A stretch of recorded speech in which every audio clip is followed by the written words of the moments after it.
Okay, well, welcome everybody back again on this glorious Sabbath. Although the weather's great outside, we're all warm and comfortable in our homes. So thank you all for coming back again. Again, we're going to sing the theme song. We're God's beloved children. And then Musi and family are going to be doing, giving us a musical item. And then Paul and Carolyn from the home place are going to give us a message. Now is the time to plan this change. But it will be a recording because they're 7 hours behind us. So they're actually, their churches are open. So they're at church and Paul's preaching. So, but it's, we've sneaked preview of it and it's a really good message. So we're in for another special blessing. So I'm going to ask Jack just to open with prayer and then we'll do the theme song. Thank you, Abby. Let's bow in prayer. Our dear Father in heaven, it is good to have a good Sabbath where we can get people together. And although we're not in a physical building, we're in the Zoom platform and we can see each other and we can interact with each other. And we thank you for allowing the people to have the expertise to put this together before the virus came so that we could do these kind of things. It's really good. People have really enjoyed it. We thank you for your presence. We thank you for the protection of the holy angels. And we pray now as we enter into this presentation and the singing, we will all be blessed. We thank you in the name of Jesus. Amen. Amen.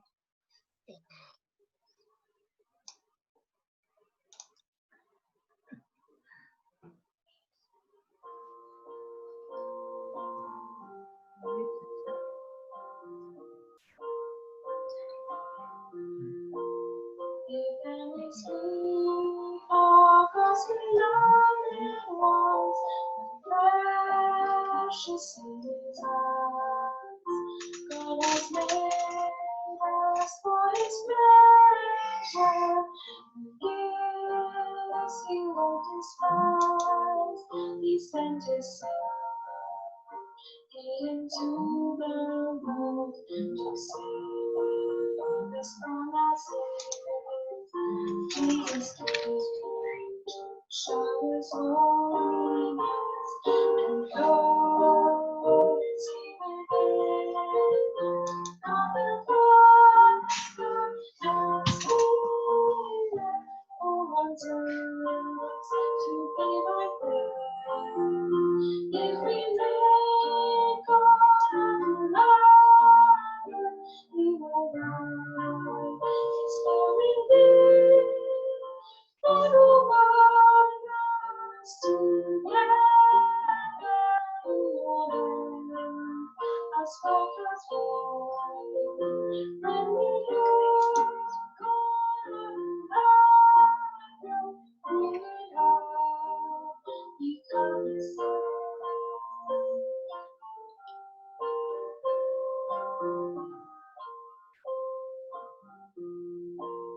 Job was a man who saw in joy when God in distant time. Yet when he was sick and suffering, God's word before the night over just friends, tried to prove him wrong. His faith God is still. When God said, "Praise, don't despise my son." To help for them and pray.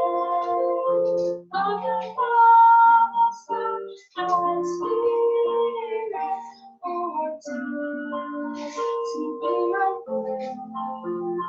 If we make God alive, He will rise. His glory live. God will bind us together in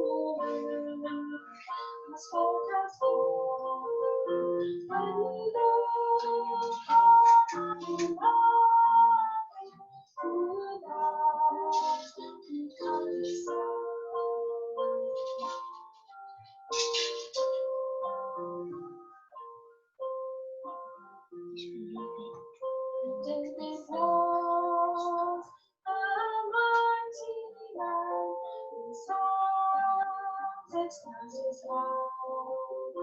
If we lost our heart alone and sin, we will depart one lazy day. They will grow, grow slow, and give unto highness after name, showing where he found us the hated King.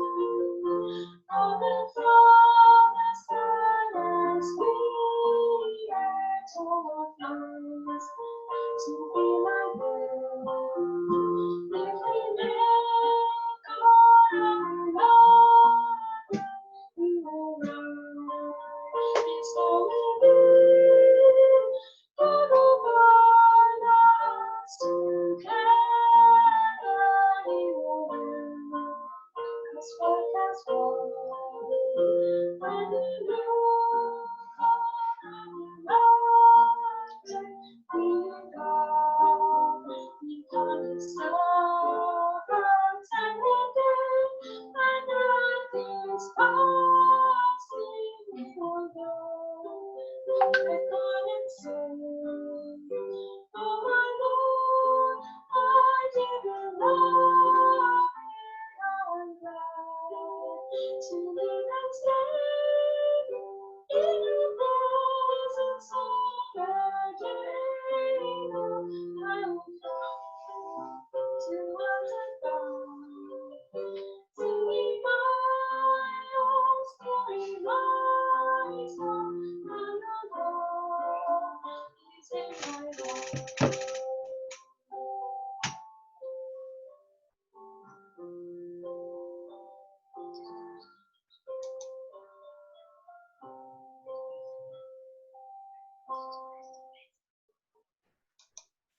Thank you. And now, Museum family, hello. Lovely to see you. Museum family come all the way from Scotland very faithfully to family camp. They came when their eldest son was a baby, and now, as you can see, there's 4 of them, 4 precious souls. So thank you. We'll have the special item now. Greetings, brethren. We are the Guanya family, and we're going to sing a song which says, "The Wonder of It All." Just before we sing, on my far right hand side, we have my brother Nathan, my mom, my little brother Daniel, who is sleeping, my dad, my little sister Rachel. My name is Romeo. We are now going to sing the song.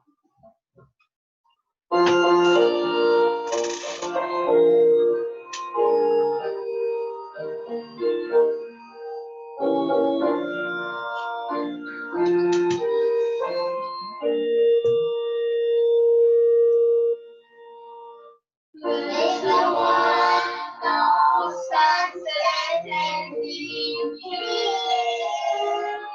The one that sunrise I see. But the one that brings my soul is the one that has me. Oh, the wonder of it all, the wonder of it all, just to think that God loves me. Oh, the wonder of it all, the wonder of it all, just to think that God loves me. Then the water inside in the bed. The stars, but the water that brings my soul is the one that only begun. Oh, the wonder of it all, the wonder up and call, just to think that God loves me. On the wonder of it all, the wonder of it all, just to think that God loves me. Amen. Amen. Amen. Amen. Amen. Thank you. Amen.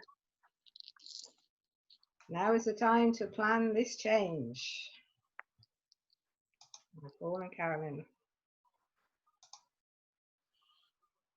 Hello, I'm Paul, and this is Carolyn. and my parents are Jack and Joy Rayne. I don't know if you've heard of them, but they have something to do with this event. And we are so sorry that we can't be there either in person or even live on the Zoom at this time. Whilst you're watching this, we are actually at church because it's about noon on Sabbath for us. And I have platform duties. So we recorded this on the Monday just gone, so just 4 or 5 days ago. And what we wanted to do, first of all, is we are going to run a video that we made 2 weeks ago about country living. We'll run that at this point, and then we want to come back and we're going to discuss that in more detail. Now, bear in mind, this video that you're going to watch now was to a worldwide audience, Christian and non-Christian. But we're going to come back after it, and we're going to talk about it, more for this group. And if you've already seen it, that's fine. This will just be review. Okay, here we go. Hello, this is Paul and Carolyn again from the home place, and today we wanted to talk about Country living. country living. With this lockdown that the whole world has been in, it really hasn't affected us in Montana in the same way, has it? No, it hasn't. I mean, we're here in Montana, the date today, the 18th of May, and we've got movie theaters are open, restaurants are open. We had out a week ago. Pretty much everything is open, social distancing is still in, but I don't know what it's like where you are. Our son is in Silver Springs, Maryland. He works at the General Conference. He has to live about 10 minutes away. And life is very different for him Very as it is for us. Yeah. So let's dive in. We wanted to talk, well, before we get into the book Country Living, which is a little booklet, just give you a little bit of a rundown on where we have lived. Well, when we were first married, we lived on a trailer park, and we were desperately trying to get to the country. We read this little book, Country Living, and we really wanted to get out to the country. And so we ended up living, our first little country home was a travel trailer. We lived in 150 square feet for 6 years. That was a small space to live in. Here's a picture. And then we moved to a cottage in Ireland that we renovated, and we felt like kings and queens. Well, we did eventually, but at first it was more like a cowshed. It had to be reconstructed. But eventually, when we got it all done, it was this beautiful mansion. 850 square feet. Yeah, 850. But we were on 2 acres in the country, in the middle of the forest. Then we came to the US, to Montana, and we built a regular stick-built house. We lived, it was pre-built. Yeah. We lived in a stick. And it was, it was a heavy mortgage. Eventually we sold that and we bought some wilderness and put up a house. And then eventually we sold that and we moved down to Arizona, and we lived in a double wide for 4 years. And now we're back here in Montana in a log house. So we've kind of done every variety. We've been off-grid. We've lived in the middle of the wilderness. We've kind of done every variety there is of country living. And we have learned a lot about country living. So this little booklet here, Country Living, it's online. There's a link in the description. You can read it for free. It's just a booklet. You can read it in a couple of hours. We read it when we were first married, but in the first couple of years, and it was that motivated us. We've got to get out. We've got to get into the country. So here's a few quotes that you might enjoy, you might not enjoy. You might agree with, you might not agree with. It's okay. Life in the cities is false and artificial. Is that true? Come on, be honest. Is it true? Yes, it is. Absolutely true. And people have seen this more since the lockdown. It's like there's nothing to do. No, because everything that there is to do in the city is artificial, and that's all had to get shut down. So then you're left with nothing to do. In Montana here, things are still pretty normal. But we're not trying to. It's not an ad for Montana. You know, if everybody Because we don't want you all to come here, because then it'll be jam-packed full of people. But it's the Montana where we live is kind of like the country. It's the lakes are still open, the mountains are still open. You know, you can still go for a bike ride. There's all kinds of things that haven't changed. So life in the city is false and artificial, and this quote might be. Serious troubles are before us, and for many families, removal from the cities will become a necessity. All of these are from that little book, Country Living. Yeah, that was page 6. That Now, was written how long ago? like over 100 years ago. Imagine what it was like on this planet 100 years ago. Pretty much everybody was living in the country anyway. Right, and what if we all were prophets and we knew that COVID-19 was coming, and we were living wherever we were, but we could make a choice to move somewhere differently. If we were living in downtown Cityville, would you want to move to the country? You know, you see those maps with the hot spots on them for where the virus has hit the most. Yes. And Montana is just like the occasional dot here and there, and there are several other states around us that is the same. And then there's those other. Sorry, I'm going to try and increase the volume a little bit as much as I can, because I just had a message saying it's a bit low. Just give me 1 second.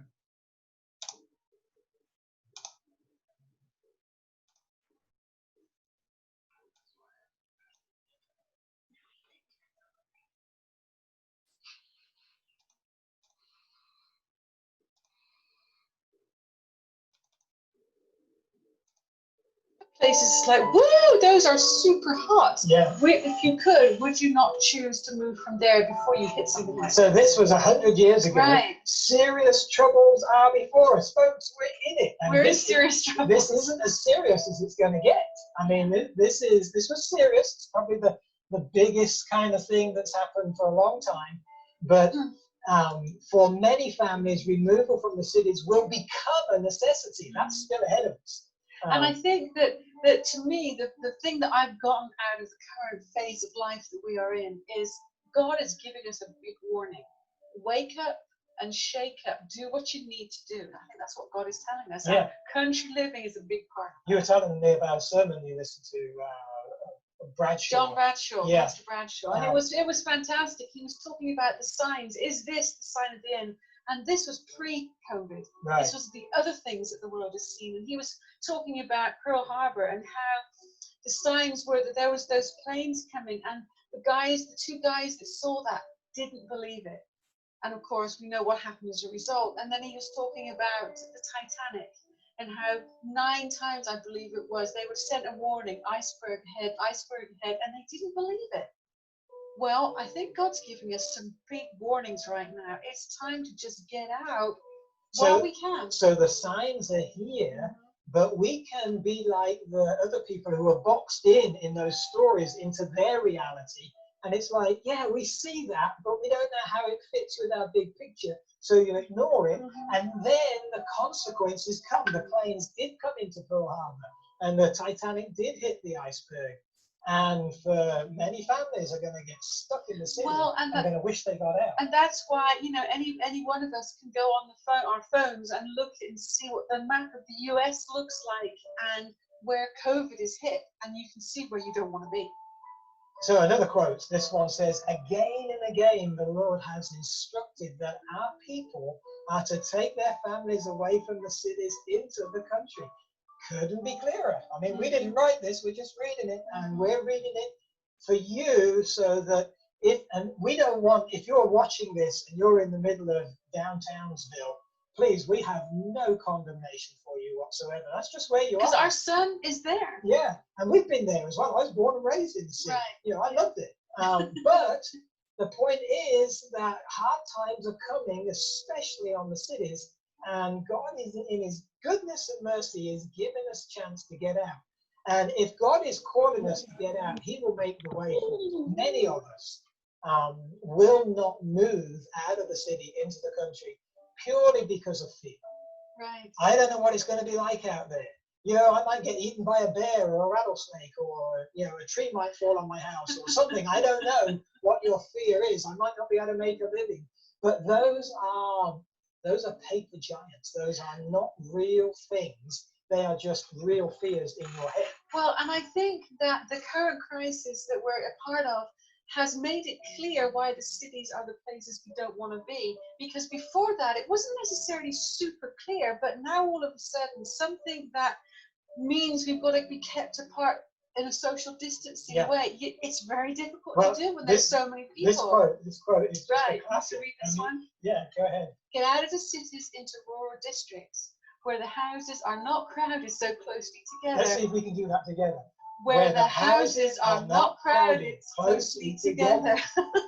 And where you'll be free from the interference of enemies. Now, of course, the enemy we're all thinking about right now is the unseen enemy of the virus. That's not the real enemy. That, of course, isn't the real enemy. But you just, you know, I think now as never before, we're getting to understand why it is we don't want to all be so crammed into small spaces. I mean, when I say small spaces as compared to, you know, living out here, we could have another 10 houses on our property if we were living in, well, 20 probably. Yeah. Downtownsville. I found this t-shirt online. Montana, social distancing since 1889.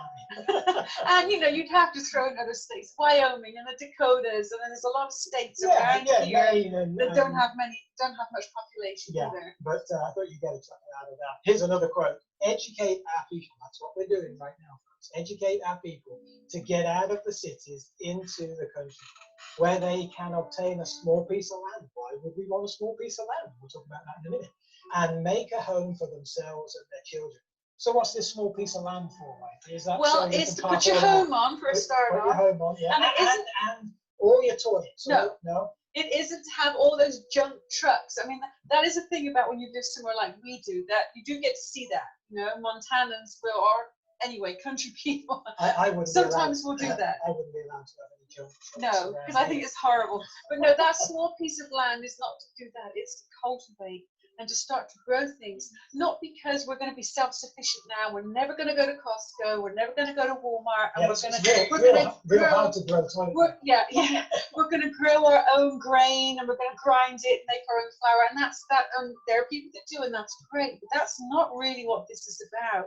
But you've all seen, you know, when we started just to buy a few things, knowing we were in this crisis, we couldn't buy vegetables. There were no frozen vegetables anywhere to be found. By the time we got to we got a few little tiny plants. Like, it's a good job. We're growing our own vegetables. Are we growing to be self-sufficient? No, but we're growing to supplement what is out there so that we can eat. So we can survive. So that we can eat the food and eat a better quality of food. Yeah, we all eat loads more than we have some to share. I've always got lots I end up sharing because we can't eat it all. Yes, yes. Okay, this is a longer quote, page 13. There is not one family in 100 who will be improved physically, mentally, or spiritually by residing in the city. Faith, hope, love, happiness can far better be gained in retired places where there are fields and hills and trees. Take your children away from the sights and sounds of the city. I put this in here because I have met quite a few people who are, oh yeah, country living, that's definitely the thing. But you know, our family, we're destined for the city, and that's where we are, and we're doing great, and everything is fine. Well, it says not one family in 100. So and there are families. I know families who are tremendous families, and they are living in the city. But that's 1 in 100, folks. That might not be you. That might be just a little bit of wishful thinking. It might be a little bit, I'm not moving from here, I got a good job, you know, I'm not going out into the boonies, you know, I go to Montana, I'll freeze to death. No, you won't, you know, you'll be fine. But so just, it's 1 family in 100, so that means 99% of families will be better off getting out, especially in context of this quote, if you've got children. Right, so does that mean if you're like us and you don't have children, you don't have to be in the country? Well, definitely. I think as you get older, I mean, Carolyn and I are in our mid-50s now, we wouldn't be affected as much if we lived in the cities. But if you've got younger children, definitely. But even then, we can't put ourselves beyond temptation and just say, hey, I'm 60, nothing's ever going to change. And then also the craziness of the city in the current situation is if you're older, you don't want to be there because you're the ones that are most at risk of this thing. And who knows what else?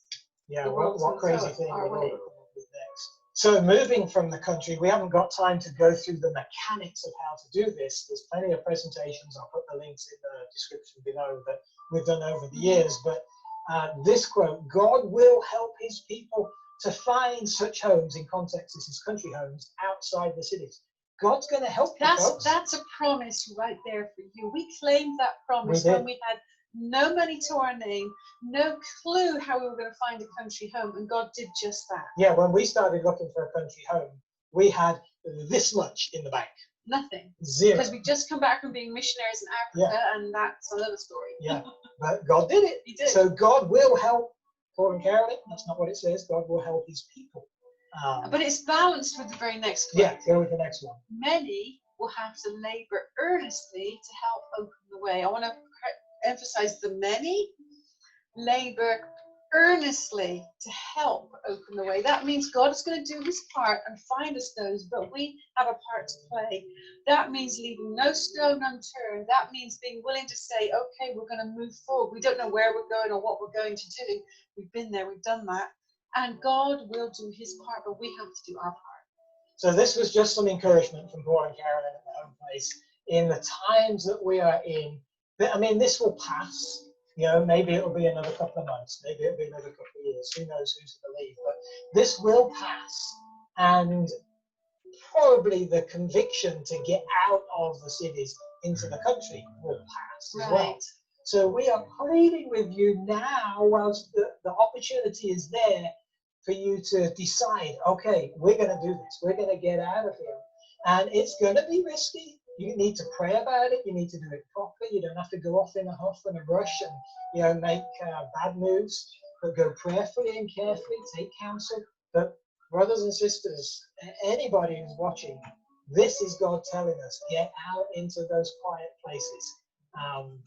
And, you know, you could have a COVID-19 experience that was really not so bad.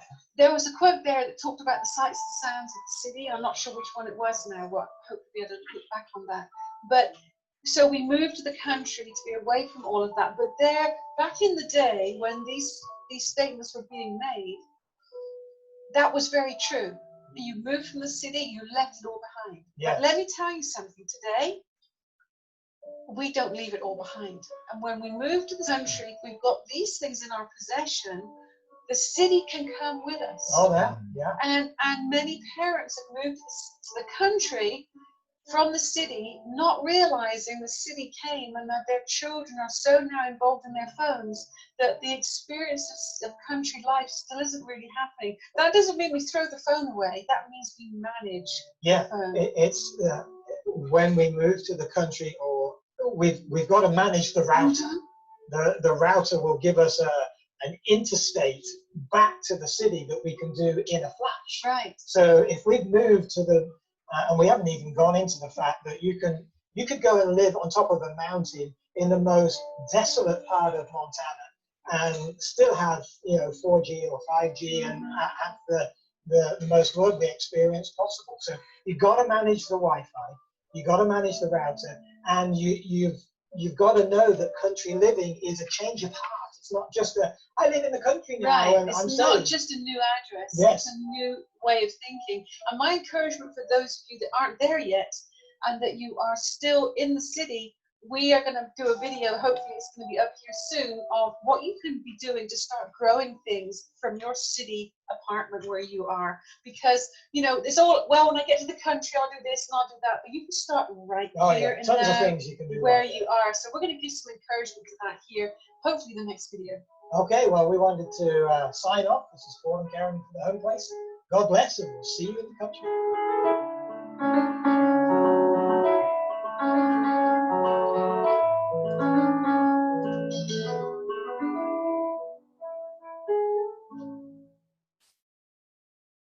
Wow, we hope you enjoyed that.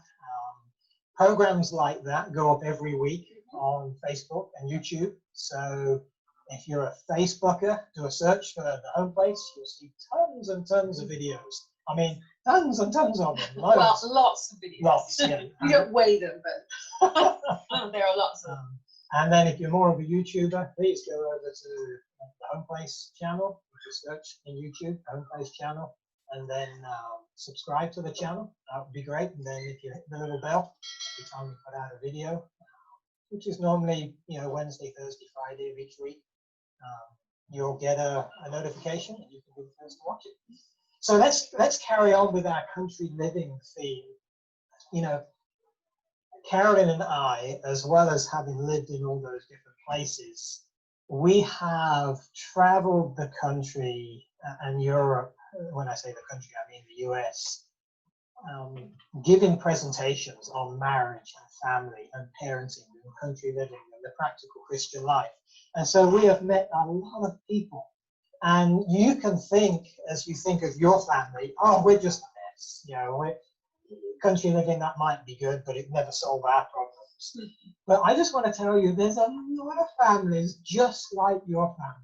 Some in the country, some not. Yeah, some in the country and struggling, some in the city and struggling. And what we have seen is a lot of families struggle because the city is robbing them of their time. They haven't got time for family worship. They haven't really got time to make homeschool work. They're running here and running there, and it's just because all of the city stuff is so close. It's no big deal just to run here and run there. And you become victims of circumstance because there's so many things that call out for your time. It's hard to know, and if you aren't working with a schedule, so you've got a plan, your time just gets eaten up and you don't even know where it went. Yeah, even gets eaten up with good things. Oh yeah. Like church. Oh, we've got to go to church on Tuesday for this, and we've got to go to church on Wednesday because of that, and we've got to get there early on Sabbath, and we've got to be there Sunday. And those things are all good. I'm not saying you shouldn't be involved in church, but if your family is struggling with homeschooling or with having a devotional life or family worship, a lot of these good things are pulling you away from the best thing. And the best thing, of course, is an intimate, abiding relationship with Jesus Christ. And I think there'll be many people in the kingdom saying, man, we did this and we did that and we did the other. And Jesus will say, yeah, but you never knew me and I never knew you. So don't let city rob you, or city lifestyle rob you of something much sweeter.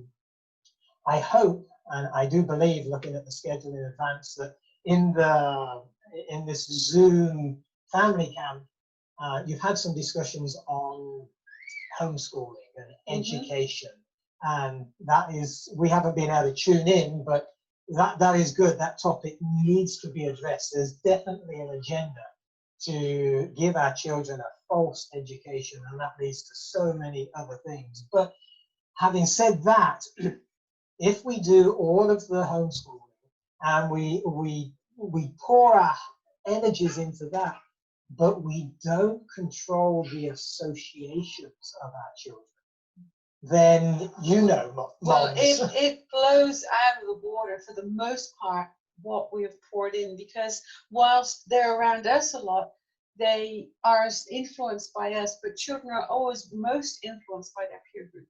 So we have to be aware of what that looks like. And, you know, we have messages that we've already done on the YouTube and stuff like that talk about associations, and there's some fantastic quotes in Spirit of Prophecy about how we should conduct that era of life, that area of life.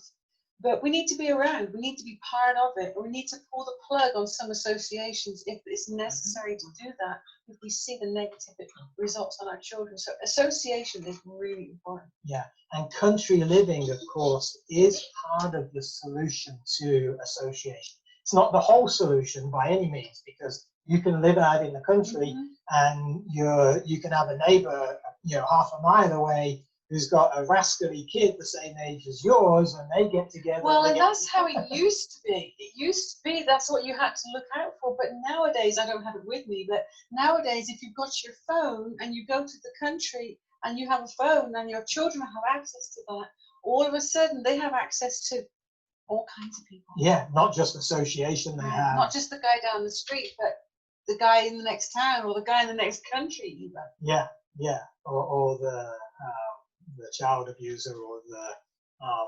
That doesn't mean you can't take a phone to the country. Yeah, we're going to get to that, but just it all has to be in moderation. So let's get back into country living a little bit more. We've got a few notes here. If you're going to move to the country, it's going to take a lot of prayer. It's not the sort of thing that you can listen to Paul and Carolyn here on the Zoom and you get all fired up. We're going to do this. I tell you, after a week or two, you'll be saying, it's not possible. Have you seen the price of, yeah, we've seen the price. We grew up in the United Kingdom. Right, and had to make, as we shared on the previous video, we had to make some pretty tough decisions in order to pull off country living for us. Yeah. So if you want to move to the country, if God's putting that in your heart, and I hope He is, I mean, just right now, between having recorded the video that you watched there just a moment ago and us recording this video, many US cities, large US cities, have erupted in violence and rioting and looting. To me, it's just another call. God is being so gracious. Well, because so where we're living, I haven't seen any of it. I've just seen today, all I've seen is the deer and a few chipmunks and the birds, but I haven't seen any looters and rioters out there. But what I'm saying is we are living in a time in Earth's history where it's time to get out of the big cities, folks. It's if you're not catching the warning signs that God is sending you, can I respectfully say that you are willfully blind? I mean, it couldn't be any clearer. I think, as we said in the previous video, some of the things that hold us back is, I don't know, I'm scared to move out to the country. What will I do for a living? We're going to talk about that a little bit. Well, particularly for those of you there in the United Kingdom, having been there and experienced where you're at, you're going to have to think outside of the box. That's not it's not necessarily going to be going down to the estate agent and buying your little home. It might have to be something different to that, something you may have to be creative about. How is it we achieve getting to the country? I remember we lived in Lutterworth. Well, before that, when we really got the burden for country living, we were near Rugby. And it was, okay, I was working for Severn Trent Water in Birmingham. So we were figuring, you know, if we could move to the country, maybe we could move to Warwick or something. Or maybe Stratford or, you know, somewhere like that. Well, you know, just half an hour online. Well, just saying, that's not even country anymore. I know, but half an hour online, it was like, okay, we can't afford this. So we had to think outside of the box. And for us, thinking outside of the box was Scotland, the Isle of Skye. Eventually, we moved. And a lot of Wales. We went all over the place. We did do North Wales. Eventually, we moved to County Limerick in the Republic of Ireland. We didn't know anybody in County Limerick. I mean, it was like emigrating. It was like, and it was us. We bought this static van, loaded it with all our belongings. The poor axle was bending as it went on the ferry. I mean, we were praying like crazy. And it went over to Cork, and then, you know, we had it hauled up to County Limerick. We had to think outside of the box to even get into the country, and we didn't have much money. I mean, if you have a bit more money, maybe you can rent somewhere, maybe you can get into a long-term lease or something. Maybe you can put a down payment on a house in Wales or whatever. We were hanging on to those promises that many will have to labor earnestly to help open the way, but that God has promised He will do this. And so that was what we clung to. Okay, we'll do whatever we want to do, and God has promised. And so that's the way we move forward. Yeah. The other thing it's going to take to get from a city life or a city address out to the country, it's going to take sacrifice. But that's kind of what we just been talking about. You're kind of set up where you are. You know, there's the old British expression, better the devil you know than the devil you don't. And, you know, the city is definitely a devil. And the unknown country can be perceived as a devil. So, hey, we're better off where we are. We know where we live. You know, we know what our bills are. We know what our jobs are. You know, we know who the kids hang out with. We know this. But friends, you're going to have to sacrifice some of the known, and you're going to have to go out into the unknown. I think there's a word for it called Faith. faith. Yeah, you're going to have to go out in faith, having not seen. Abraham, when he moved to the country, he didn't even know where he was going. He spent his whole life trying to get there. And if this might not be going, as I said to the estate agent, and now you're going to go put a down payment on and get a big mortgage, that might not be your reality, because maybe you don't have what you need to start off with. Although there's not anything wrong with that. Oh, no. You can pull it off. I'm just saying that might not be where you're at. If you don't have some little funds put aside, most times you've got to have some kind of a down payment. Maybe you don't have that. If you don't, then rent or leasing is another way to go. And you know a lot of people that do that, and it's successful there in the country, and it's working for them. Yeah, I've noticed you've become American. Now we're talking to a British group. You keep ending your sentences with at. I don't know where you're at, is what you said. Where you are. Where you are, that's it. You shouldn't ever end a sentence on at. Americans do it all the time. Apologies, but we've been here 20 years. So. I'm starting to pick up some of the American slang. In the US here, we have things called a single wide and a double wide. You saw that in the picture. That was a double wide. Actually, that was a 2.5 wide. That's like a static van joined to another static van, and it's like a house on wheels. Essentially, it comes in and they put it there, and then they actually take the wheels away. It sits there on pillars. But you know, sometimes temporarily you might have to live in a static van. And there's lots of those in Wales. Yeah, in fact, when we lived in England and we would visit Wales, we didn't call it a static van. What did we call it? We called it the statutory van, because every farmer's got to have one of those. Everywhere it seems like they have the statutory van. They have their little country home and a statutory van. Now they take a bit to heat in the winter because the walls are like this thin and there's lots of condensation, maybe some mold and stuff like that. And there's certain legalities about whether you can stay in one long term or how all that works. Yeah, that's. But just thinking outside of the box, you might have to go from a comfortable home to a not so comfortable home. Now, we are not here advocating that you move out of the city and you just kind of rough it on the top of a mountain in the Outer Hebrides, and just because your kids will go crazy, your husband or wife will go crazy. You can't just ditch civilization in terms of thinking about this and doing it properly. Well, and in the book Country Living, she talks about not doing it in a hurried, rushed, unthought out way. So it has to be thought through, has to be planned, because some people are thinking for 20 years and still haven't done it because they've been thinking it through. But at some point, we've just got to take the plunge and move forward. Of faith. Yes. This is not like we're plunging into some ice cold water and it's going to kill us. We're plunging into the arms of Jesus. Who is it that's calling us out of the cities? Who is it that is allowing us to see these warning signs that are going on?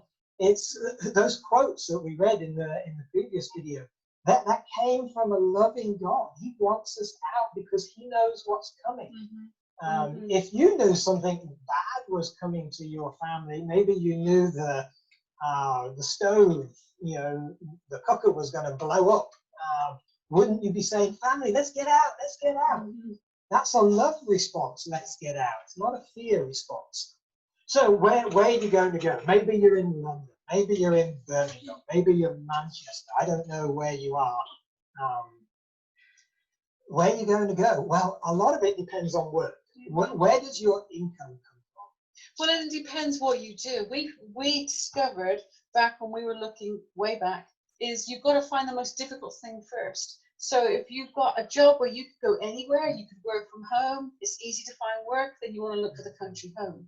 If you've got a job is very narrow and very difficult, you better figure out first of all where it is you have to go out the home to work, where it is you would need to be, and then start to look in that local area. So maybe the husband is the breadwinner. It's not always that way around, but oftentimes is. And he's a nurse, let's say. Okay, you can't necessarily be a nurse if you live 40 miles up a gravel road in Scotland. How are you going to get to work?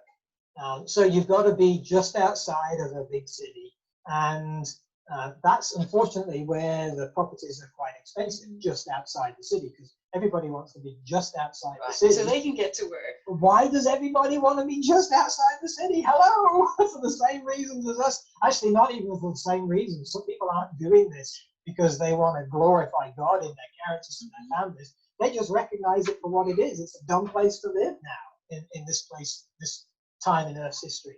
So you've got to start looking based on your occupation. Let's say you're a nurse. Do I want to go to Wales? You know, do I want to look in Cardiff or Swansea? I know they're big hotspots in the COVID stuff. Or do I want to go to maybe... You mean looking in Cardiff or Swansea as a workplace, not to live? Yes, that's right. You're looking for the job at this point. Otherwise, they'll be thinking, do they know what England is like as far as country's concerned? We know.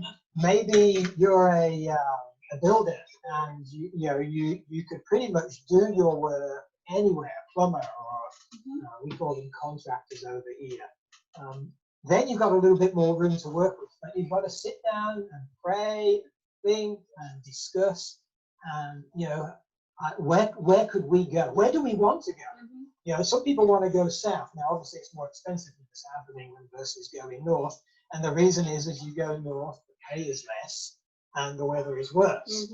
But hey, this is part of the sacrifice. When we get to heaven, we're going to have glorious weather. We're all going to have beautiful mansions. So it's just a case of really we're living in a probationary time. That's an Adventist cliche. And what that means is we've just got this little bit of time to get ourselves connected with Jesus and our children connected with Jesus and get out of this place, this crazy world that we live in. So looking for work, sit down, think about it, pray about it, talk to other people about it. Another thing we should inject at this point, when you start talking to church members, family, about, hey, we're thinking of moving to the country, it's not always going to be bed of roses, is it, right? No, not everybody's going to pat you on the back and go, you're amazing, what a fantastic idea.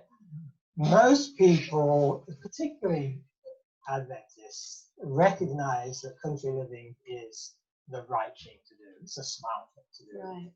But some who are resisting that get upset because you're stepping on their toes. Yeah. When you decide to go out, it's almost like, oh, you're bigger than us then. Nothing to do with anybody being better than anybody else. We just want to move to the country. But you will find that some people, particularly in the church, our beloved church, will not be super enthusiastic. And generally, your family is not super impressed either. You're going to leave us. We'll never see you again. It's like we're only moving an hour up the road. I mean, and you will get a lot of encouragement from maybe people you work with. Oh, you're thinking of moving to Wales. Good for you. I wish I had the courage to do that. That was our experience. So that wasn't in the notes. That was just a by the by. Men, I got to speak to the men. Carolyn's going to speak to the ladies in a minute. Oftentimes, when it comes to moving to the country, it's the men, it's us who say, I don't want it. If I'm going to be real honest, I don't want it. I don't want to change jobs. I don't want the unknown. I don't want to have to deal with a pay cut and not knowing anybody and all of that stuff. And so we don't say, I don't want to move to the country because the folks in the council is really obvious. We just kind of hang back. So men, until we get on board, our poor wife is going to go frazzled, trying to nag you into going to the country. So men, you got to get on board. You'll be thankful for it in the end. You'll be. I mean, we moved to the country, and we know other British families who have moved to the country, and they say, yeah, best thing we ever did. What about the ladies? What have the ladies got to do? Whilst the guy is trying to come to terms with it, oftentimes we get the burden first, especially if we have children in the home, young ones, and we're seeing the influences out there and the negativity that has on our children.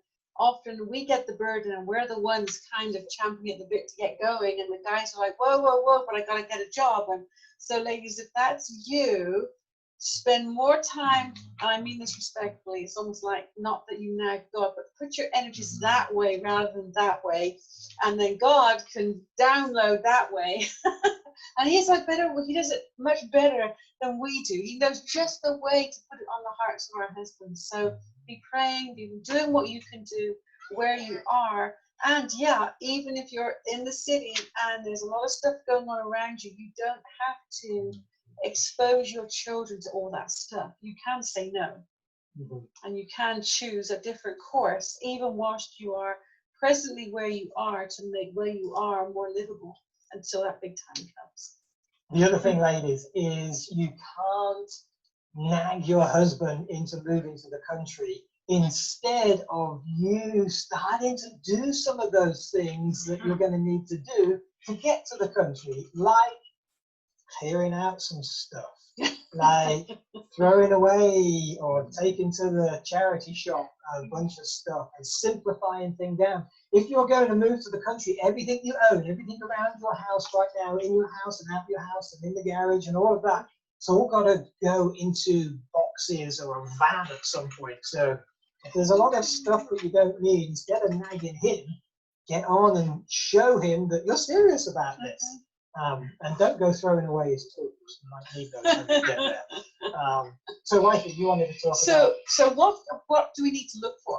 As we're thinking about where we're going to go, what are some of the things we need to be contemplating? Well, one of those is, where is our nearest church going to be? That's an important thing to know, where your church is going to be. And, you know, as we moved to the country, and of course we've moved, as you've heard, many different times to the country, we would go and look at different church options to see what is going to be the right place for our family to be. Particularly Sabbath school. Yes, when you have children, in particular, what is going on in those Sabbath schools? And there were years where we home churched and we had Sabbath school at home because we didn't feel this was the right environment at the time. Yeah, and don't overlook church. Church is it's a big part of our Christian walk. And if you find a beautiful country home, but there's no church for 2 hours, or that would be a long way in England. Yeah, 2 hours. If it's a long way to church, you're probably not going to be so inclined to do it. I mean, you will initially, for the first year or two, but eventually, you know, petrol prices are expensive, the car's not working real good, and then you're going to start to miss out. That's going to have a negative effect on the family. So don't position yourself ways away from the church. Also, if you're planning to homeschool, that kind of simplifies things.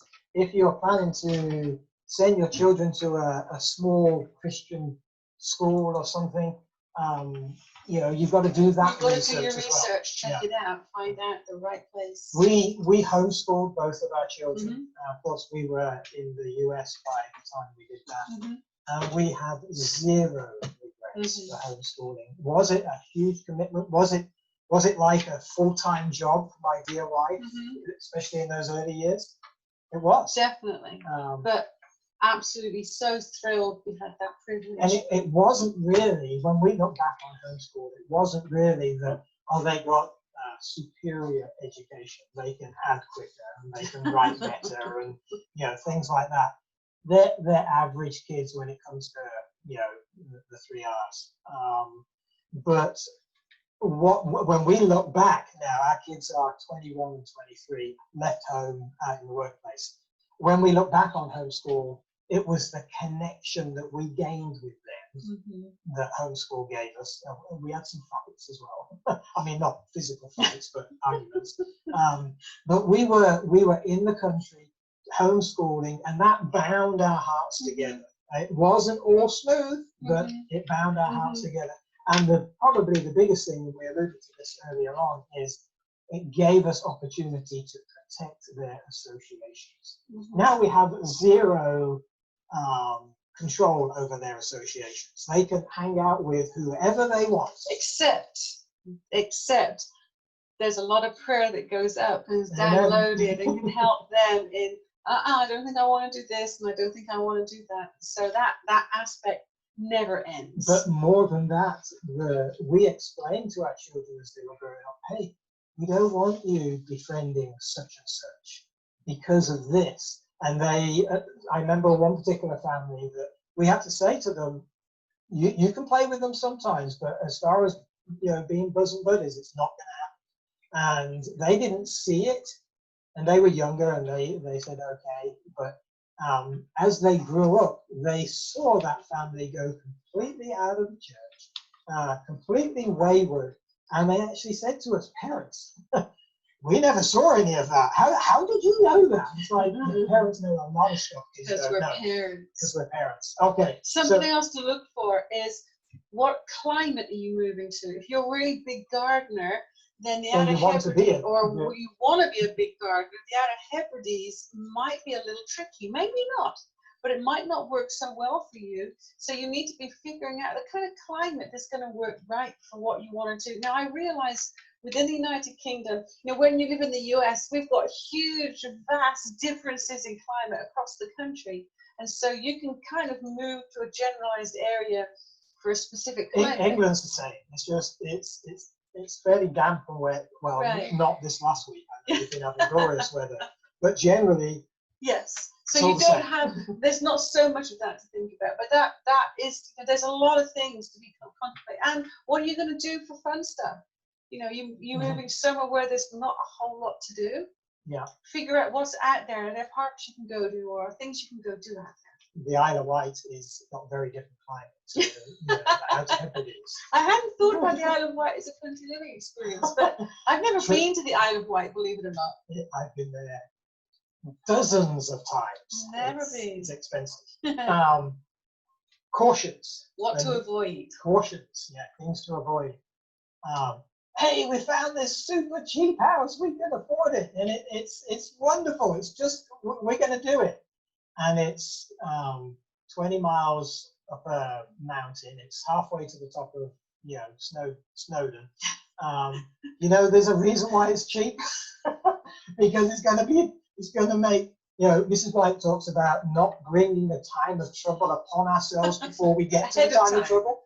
And we have seen people, families move to the country, and now life is so amazingly hard. I mean, they have to go down to the river to get their water, and they have to go to the outhouse to go to the bathroom, and you know, they have to go 50 miles to go to church or school or work or whatever.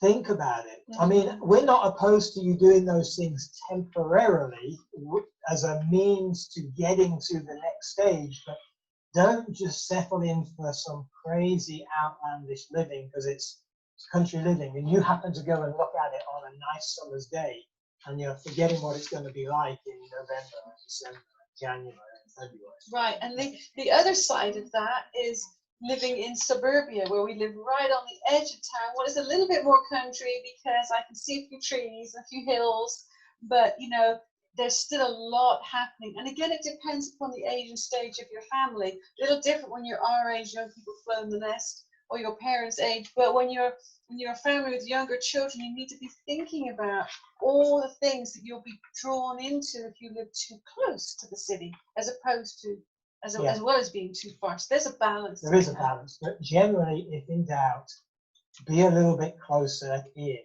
than a little bit further out, because we have seen more people in their attempt at country living who have failed going way out versus being a little close. If you're moving from London, let's say, and now you're moving 10 miles outside of Newport, Wales, you don't know anybody in Newport, Wales, so you've got a little bit of natural isolation versus going to live, you know, halfway up Snowdon. Anyway, so that's different for different people, but our experience has been. Something I think is important just to throw in there real quickly is don't do it for the wrong reasons. Don't do it because we better get and do this thing because they said so, or because somebody else has said so. You need to do it because this is God's call to your heart. You're probably going to have to some time of prayer and fasting to really know what God is saying to your hearts, and then you follow what God is saying to you, not just because somebody else has mentioned it in passing or thinks you should be doing it. Yeah, because if you do it just because you watch this program, and there's a ton of great, you know, calls to country living on YouTube and Facebook. When you hit those hard times, and you will move into the country, you will hit hard times. Things will go wrong, and you know you're not used to living in the country. If you think you're not going to run into trials are almost inevitable when you're in the country, and that doesn't mean you made a mistake. Yeah. So you've got to be doing this for the right reasons. But remember, why is it that any of us are thinking of moving to the country? Let's think about it. Let's just boil it down. Life in the cities is false and artificial. What was that other quote? Soon it will be necessary, or families will have to move out of the cities. I don't know why that is. Maybe it's violence, maybe it's unions controlling what we can do and can't do. Maybe it's a COVID version 2 or 3 or whatever, I don't know. But really, it's not for any of that either. It's because it's out in the quiet where we connect with God better, where our children learn to respect and to honor and to obey better. So it's a tool. It's not, country living won't save you. There's going to be many Christians living in the country who are just as lost as Christians living in the city. Not that we're judging anybody, but it's not a means of salvation. When you move to the country, it doesn't mean you're a better Christian than somebody who lives in the city. We're all the same in the eyes of God. But it's a tool to enable us to connect more closely with God. It gives us a little bit of a quieter life, that we can have some quiet time. And rather than just rushing here and there, it controls influences. So I just wanted to cover really quickly. So what you do right now, you've listened to this, you've perhaps tuned in because you've been convicted that you should. What do you do whilst you wait? Well, as you mentioned, you can start going through your stuff, getting rid of things you don't want to take to the country. You can start living a country lifestyle. By that I mean you don't go to the shops every single day. You go once a week. If you've been used to going once a week, try once every 2 weeks. And just keep town and the city stuff less frequented that you're there. We all had to do it through the COVID situation. Right, that's right. So this is an opportunity, and then start growing things at home. You know, we just put a video up there about growing seeds, sprouting seeds, and there's microgreens, and there's things that you can do at home already, even if you live in the middle of London. I know that you can do these things. So start asking the Lord to show you what it is you can do to be preparing yourself for that country home when he finally gets you there. Yeah, and ask God to light a little fire in your heart, a desire to move to the country. Pray that he'll give that to your husband or spouse, your wife as well. Because it's nothing more difficult than, you know, a wife who's saying, yeah, let's go. And the husband saying, no way. It's like the whole country living can bring on a separation. Well, and I think the current climate that the whole globe is in makes this so much more important. We wrote this back last year, and down here it's one of the points that's right at the close here in summary is it's never going to get easier to move to the country than it is right now. And cities are never going to get better places to live in. And boy, can we see the difference between October and June of this year. Yeah. Big difference. Another quote here from Country Living. Sorry, I haven't got it up on the screen this time. Those who have felt at last to make a move, let it not be in a rush, in an excitement, or in a rash manner, or in a way that hereafter they will deeply regret that they did move out. So there's other quotes. That was page 25 of the book, Country Living. We've got to go through this with the Lord and with thought. It's not just, okay, we're selling up and we're going to rent a place in, you know, the outside of Sheffield, and it's like, oh, now what do we do? So just the balancing act is we probably know more people who have just waited and not gone than there are those that rushed ahead and thought, oh boy, didn't think this through very well. So don't use that quote as your reason to not make a move forward. Yes. We still encourage you. You've got to step forward, like in the days of old, the priests had to get their feet wet in the water when they carried the ark across the Jordan before it opened up for them. It's going to take faith, brothers and sisters. Faith is the evidence of things hoped for, the substance of things hoped for, the evidence not seen. And you don't see the country home that God has prepared for you, but he has one. And it's going to take faith to get from where you are And that the fact that it takes faith and it takes struggle is all part of the character development. That's really what God's trying to do. God's end goal is not to get us to the country, it's to get us to his country, you know? And so, but he knows if he can get us out of the city, he's got a lot more of our attention.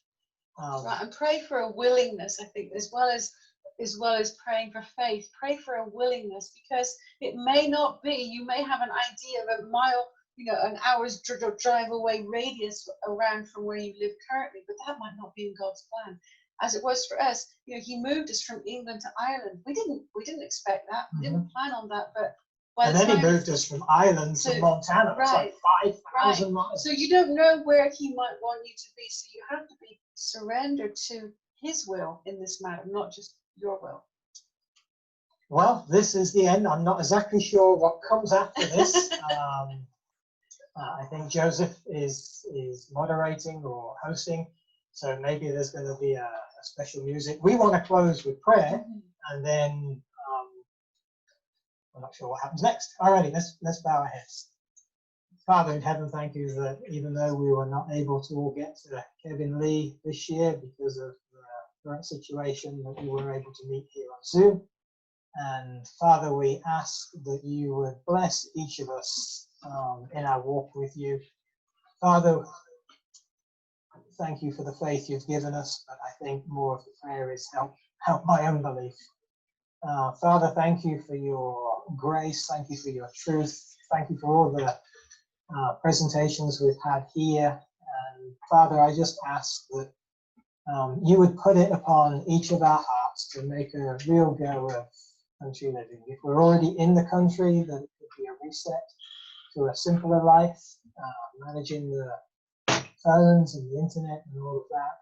If we're still in the city, Father, I just ask that you would put it in our hearts to get out whilst we can. We see it getting worse and worse with every passing year.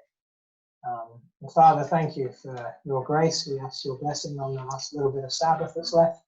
In Jesus' name, amen. Amen. All right, God bless. Bye-bye. God bless you. Bye now.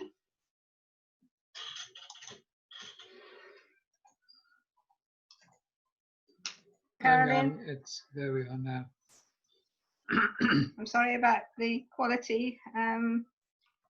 We have got a better recording, so either Joseph, you could ask Joseph or myself, and we can send you a better recording if you want to watch it again.